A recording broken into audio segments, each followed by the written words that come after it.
Big boss తిట్టిండు అని కదా నువ్వు రెడ్ కార్డ్ ఇచ్చింది. అబ్బాయి బిగ్ బాస్ ఎందుకు తిట్టాడంటే ఆ బిగ్ బాస్ పుస్తకంలా రూల్స్ మారుస్తున్నాడు. మేము గెలిచినప్పటికీ అంటే అదండి బ్యాలెన్సింగ్ టాస్క్ ఏదైతే ఉందో ఆ ప్లాట్ఫామ్ మూవింగ్ టాస్క్ మేము గెలిచినప్పటికీ మాకు ఏ బెనిఫిట్ ఇవ్వలేదు. ఒకటి పొద్దున్న నిన్న ఒక రోజు వంట విషయంలో నిన్న ఒక రూల్స్ పెట్టిండు, తెల్లసరికి ఇంకో రూల్స్ మార్చిండు.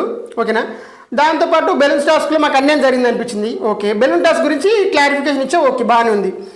మరి వంటలో విషయంలో నిన్న ఒక రూల్స్ ఇయ్యాల ఒక రూల్స్ పొద్దుకో రూల్స్ మార్చడం దాని గురించి ఏం చెప్పేది ఎందుకు మరి చెప్పాలి కదా. దాంతోపాటు ఈ ప్లాట్ఫామ్ మూవింగ్ టాస్క్లో మీకు గెలిచినా సరే మాకేం బెనిఫిట్ ఇవ్వలేదు అంటే ఇట్లా వేరు వేరు సినారియోస్లో బిగ్ బాస్ వాళ్ళకి అన్యాయం చేస్తున్నట్టు ఫీల్ అయ్యారు కాబట్టి ఆయన వాయిస్ రేజ్ చేసిండు. అయితే ఆయన వాయిస్ చేసడంలో బాగా ఆయన మాట్లాడిన పదజాలం తప్పై ఉండొచ్చు, నేను ఒప్పుకుంటాను. బట్ ఆయన పాయింట్ క్లారిటీ ఉంది అంటే ఇప్పుడు నువ్వు ఒకడు నిరాదీక్ష చేస్తుండు లేదా ఒక ధర్నా ఏదో చేస్తున్నావు అనుకో, ధర్నా చేస్తున్నాడని చెప్పేసి మనం జైల్లో పెట్టిన బాగానే ఉంది, నేను ఒప్పుకుంటా. కానీ అది ఏ మోటోతో చేస్తు